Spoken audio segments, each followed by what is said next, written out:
This is HW Studio, building value across borders.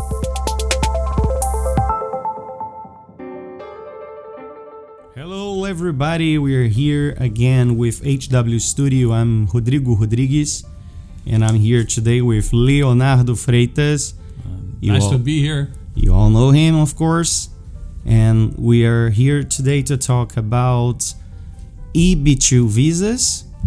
And some people write to us and always ask us why I haven't heard about EB2 visas before, why I just heard about this recently. We all know about immigrant visas, about EB5 or E2, but I never heard about EB2. So what is the mystery behind all this? What is the big secret, Leonardo? Why we haven't heard about these visas before? Well, thank you for the opportunity as always. It's nice to be here with you, Rodrigo. So what happened is this, in the past, there was a lot of money involved with regards to EB5. You know, it was one of the major cash earners for the majority of project companies that existed out there, and of course for a lot of the law firms that were associated with these projects. Notwithstanding, you know, many of the law firms that have been promoting these EB5s, they now are facing the fact that they should have also been, you know, studying up on other types of visas. You know, mind you, as it turns out, immigration law and immigration practice in general, not being a lawyer, it's something that I've been observing throughout my career in the other side of the aisle. Basically, immigration practice, I've seen that people are much like doctors, you know. So you have a plastic surgeon, you know, that basically does, you know, specializes in, say, you know, face, not necessarily, you know, breast implants or liposuction, or, you know, that's, everyone has their unique set of skills. There's still, so in the myriad of doctors, there is a myriad of, you know, within that, you know, plethora of doctors, there's always a number of practitioners that have, you know, several types of specialties. The same applies for immigration law. So there's several law firms out there that are specialized with, say, you know, with L1 visas or family-based petitions and things like that. But not necessarily they will be, considered to be screened for EB2s, EB2s, EB1s, EB3s, and whatnot.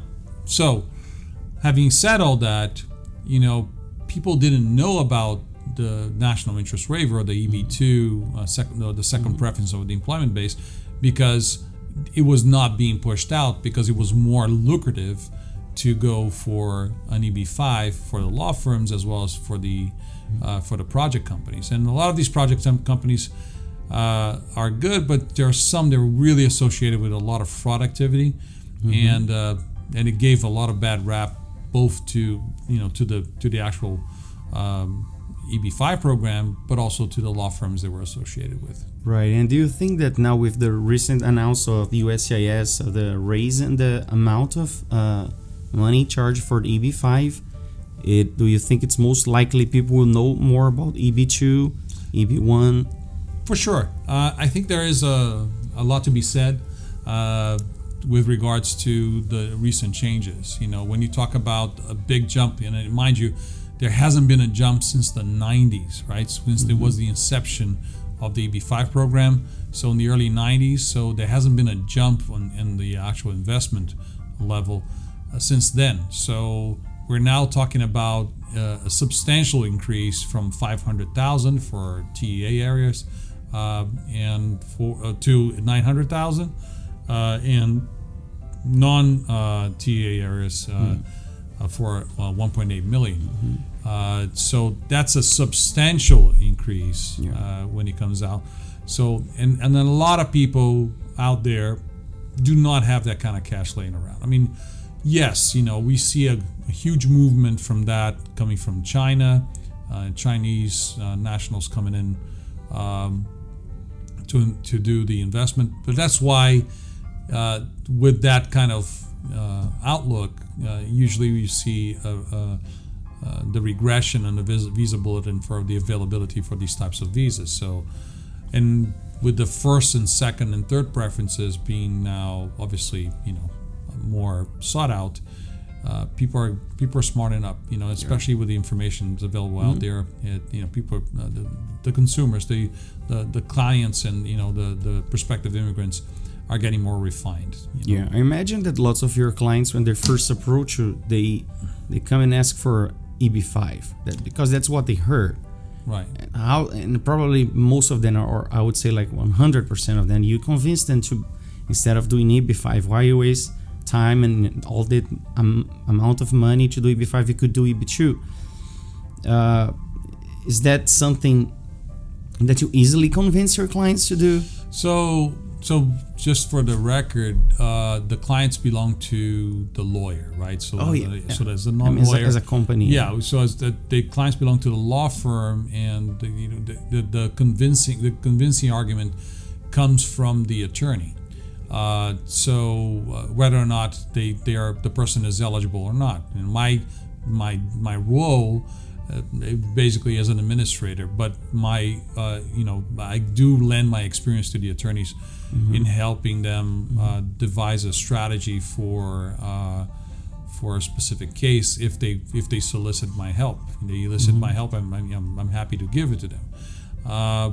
Being a former immigration officer, for me, to be more than happy to do that. However, I do not see it as a problem for the attorneys on a daily basis for them to make the rationale between the link between an investment that can be done of any amount that is substantial for a specific business or a specific segment, that will create a good source of improvement for the economy, or improvement of housing conditions, work conditions, job creation, improvement of health services.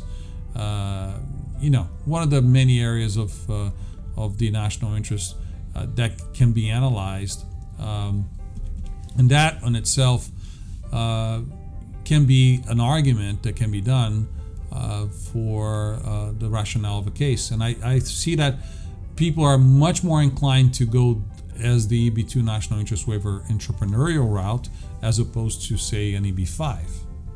So because there's no lockdown period for the money to be tied up to a project, and people have more control. Nowadays, people are more concerned about where their money are going, where their money is going. So I believe that when people have more control of what they are doing with their cash, they feel much more comfortable, and especially when they're the driving force behind that job creation, they are much more inclined to be at the realm of these things. Otherwise, people with that just simply would like to deposit some money and put some cash on it. That's usually not the case with everybody, right? So I imagine that a lot of people don't know neither that one of the advantage of the EB1 or EB2 is that you apply for a green card. Right. And the EB2, you don't get the green card. I mean, you have a 2 years. No, EB5. Sorry. I'm sorry. The EB5, you don't have the permanent green card. Well, right. So on the EB5 program, you usually get a temporary EB5 based green card that's valid for 2 years. It is taking approximately 2 years to get it approved and actually processed. So you have 2 years plus the other 2 years of the validity.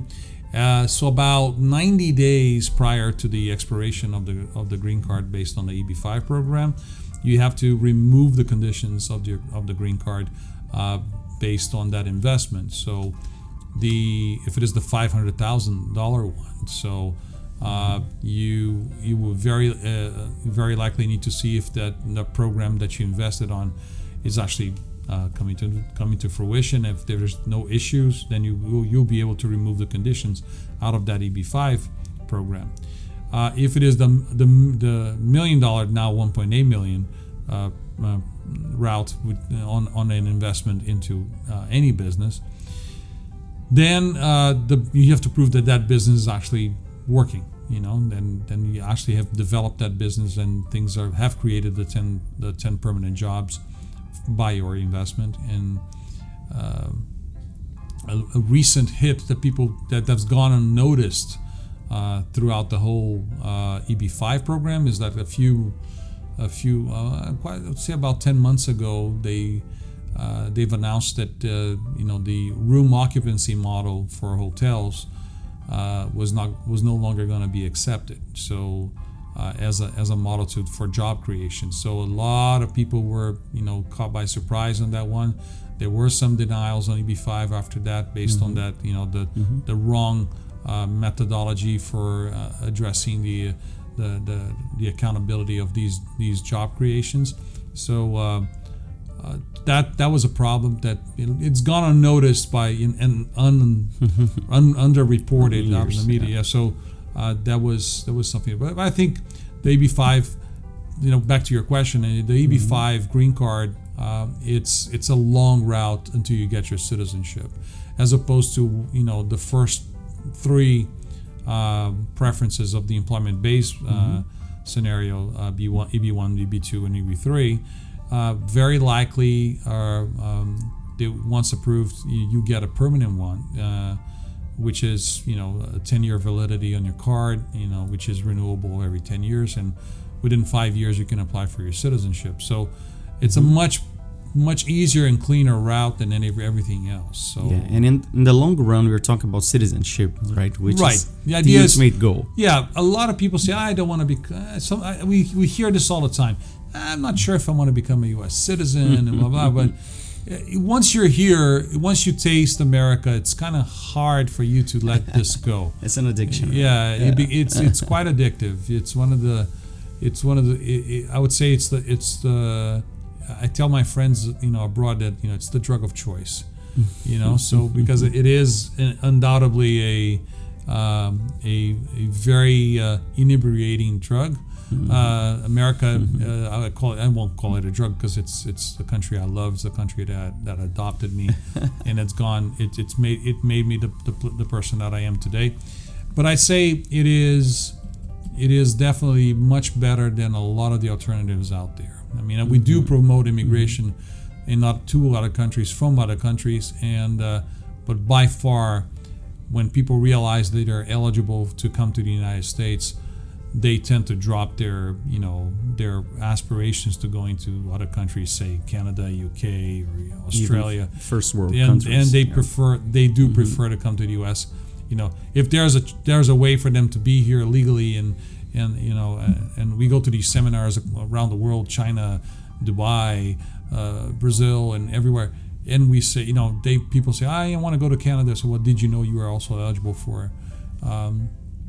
to go to the United States? And, well, I didn't know that. I didn't know this was possible. I thought just by investing $1 million or now 1.8 million, or getting married to a U.S. citizen is the only way for me to go to the United States. So people have no clue whatsoever as to why it would be advantageous for them to come to the United States and how they will be able to come to the United States. Right. So Leonardo, before we finish here, I know a lot of people that just recently found out about EB1 and EB2, and there's a lot of people there who still don't know about those visas, and we know there's a lot of people who think they don't qualify, right? Right. They hear about it, but no, I don't think. Although they have a solid background, academic skills, they don't think they qualify. What is the message you would like to send to? So first of all, people should consult immigration attorneys that are well versed in a lot of the aspects of the employment-based myriad. So. Some immigration attorneys, unfortunately, are not caught up yet with this type of legislation, and that's unfortunate because for the general public there is that misconception that there are only a couple ways for you to come to the United States to become a permanent resident. As a matter of fact, there are about 9 avenues for you to become a permanent resident of the United States, whether it is family-based, employment-based, asylum, Indochina parolees, and so on and so forth. There's 9 ways to come. So consult an immigration attorney that's actually well versed in it, and check out their references in terms of the experience and the approvals that exist based on other clients. Tell them to show you the approvals. That's one way. They can redact the names to preserve the client's privacy, but it can show them the number of approvals that exist that they've been able to do it. So that thus preserving the privacy of the client, but also being able to show them what they've been able to do. And on top of that, tell the immigration lawyer should explain to them all the avenues and all the alternatives that exist for that particular client, and not simply try to indoctrinate the clients into a ready to order type of visa scheme that would allow them to make it an easy sale, if you will. So I think this is one of the biggest disservices that exists in the immigration law community. But that's not what everybody. Not everybody is doing this. There are a lot of great lawyers out there. There are fantastic people working out there. Our law firm is not the only law firm doing this, of course. I'm not trying to tweet our own horn, but it is important for people to actually to get with attorneys that understand their clients, and that's the biggest difference nowadays. Yeah, because in the past it was always the client that basically told the attorney, "I want this," and the attorney tried to make it work, and without the attorney taking the time to understand who the client was. What are the options based on this person's academic or professional history, and those things are in general very intertwined when it comes to an employment-based petitions, and sometimes information that was neglected to be mentioned in a client interview.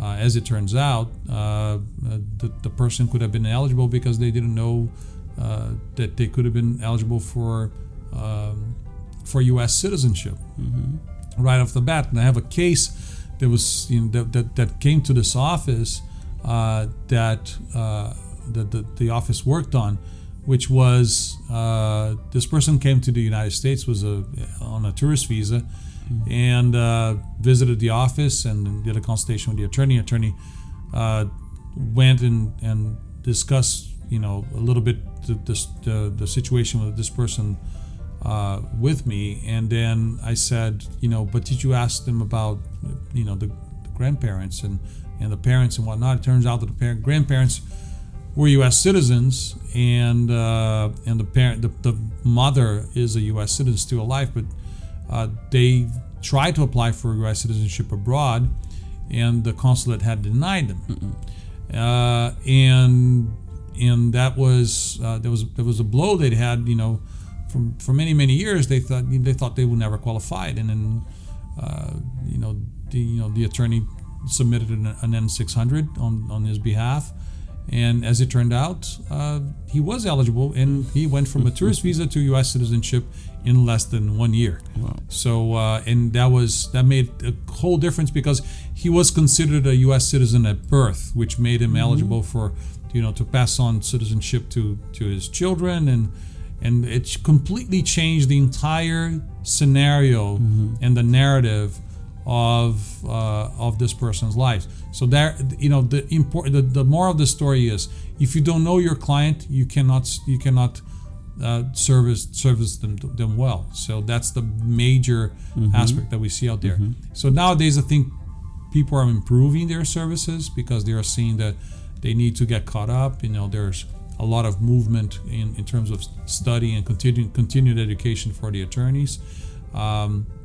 The information is more available on the USCIS website. Absolutely. Kudos to the U.S. government for posting that information that becomes more and more current every day at USCIS website, and also with the publications that are available through the AILER which is the American Immigration Lawyers Association. Absolutely. Information is out there. Yes. So, Leonardo, it was a pleasure. It's always a pleasure to you. Thank you very much. So you stay tuned for more HW Studios soon. We'll be back. Thank you. Bye-bye. Thanks for listening.